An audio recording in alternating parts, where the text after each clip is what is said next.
आज आप यहाँ पुलिस कमिश्नर ऑफिस आए हैं, क्या ज्ञापन दिया, किस तरह की शिकायत है, क्या मामला है?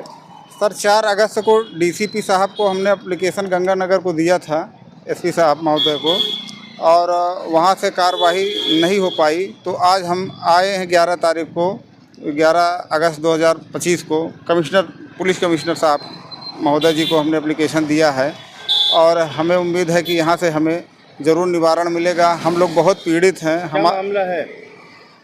हमारी पत्नी को लाठियों से इनके जेठ संतोष कुमार शर्मा एवं उनके पुत्र रजत कुमार शर्मा द्वारा लाठियों से बहुत मारा गया। हमारे सर पर कम से कम 5 लाठियां मारी गई, जो सीसीटीवी फुटेज में हमारे घर पर लगा हुआ है, उसमें दिखाएंगे भी हम आप लोगों को। और हमारी 9 साल की बेटी है और एक 12 साल की बेटी है। 9 साल की बेटी के हाथ में, सर में और कमर पर 3 लाठियां मारी गई हैं और हमारी 12 साल की बेटी के पेट पे 1 लाठी मारी गई है।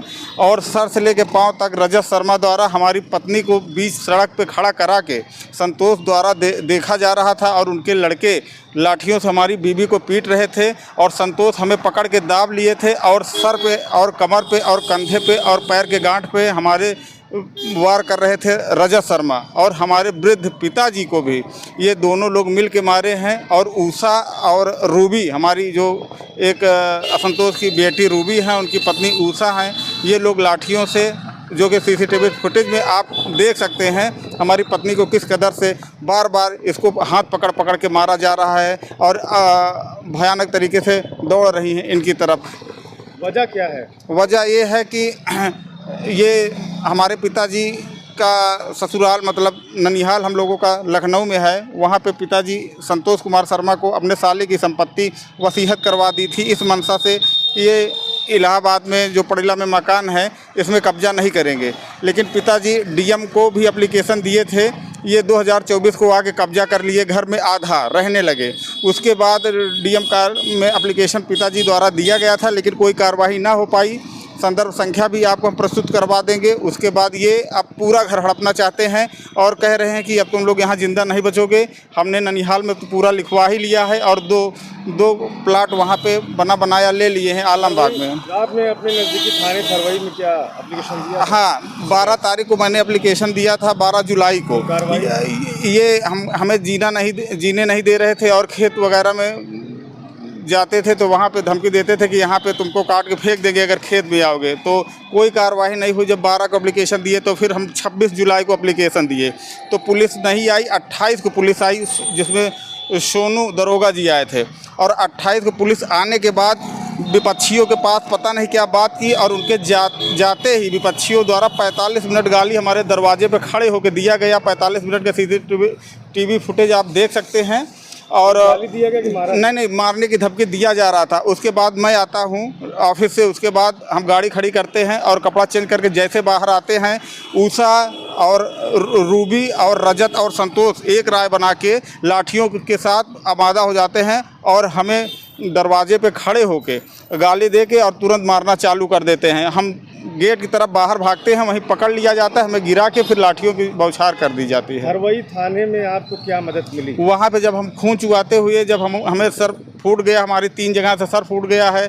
उसके बाद हम जब जाते हैं तो अरविंद गौतम जी एसओ वहाँ बैठे होते हैं। हमने कहा कि अभी आपके यहाँ से सोनू दरोगा जी गए थे, वहाँ पे उनको हड़काना चाहिए था, लेकिन वो पता नहीं क्या कह गया है कि उनके पलटते ही वो लोग लड़ाई पे आमादा हो गए। 45 मिनट बाद वो लोग इतना मार दिए कि हमारा खून बंद नहीं हो रहा है, यहाँ पे FIR दर्ज कर उन्हें गिरफ्तार करवाइए। तो मुस्कुराते हुए चले गए।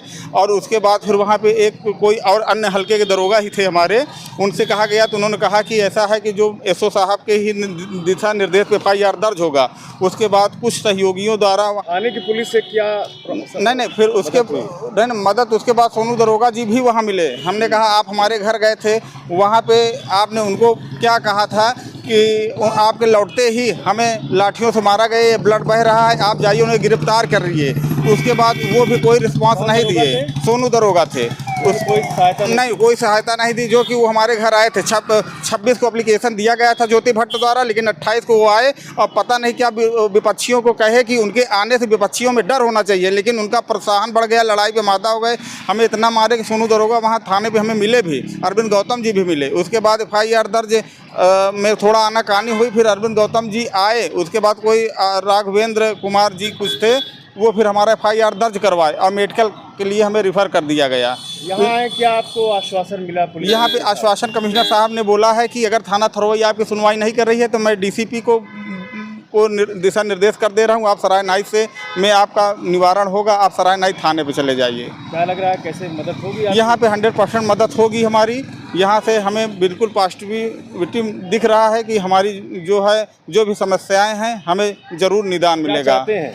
हम ये चाहते हैं कि जिस हिसाब से इस कानून में, इस सरकार में जो आरोपी पीटा है, क्या वो जेल जाएंगे? नहीं, बिल्कुल जेल जाना चाहिए। महिलाएं सुरक्षित नहीं है, महिलाओं का लज्जा भंग की जा रही है, महिलाओं के ऊपर जो है नारी सशक्तिकरण भी चल रहा है, उसके पास भी महिलाएं सुरक्षित नहीं है, महिलाओं को सरेआम मारा जा रहा है, उनकी गिरफ्तारी निश्चित है। चाह रहे हैं जेल ना जाए? नहीं, बिल्कुल जेल जाना चाहिए। जो दोषी हैं चारों लोग जेल जाएं, क्योंकि हमारे पास प्रूफ है। अगर वो दोषी हैं तो बिल्कुल जेल जाएं, और वो संतोष और रजत महिला को मारे हुए हैं, उनको जेल बिल्कुल भेजना ज़रूरी है। नाम बताइए। शिव कुमार शर्मा मेरा नाम है।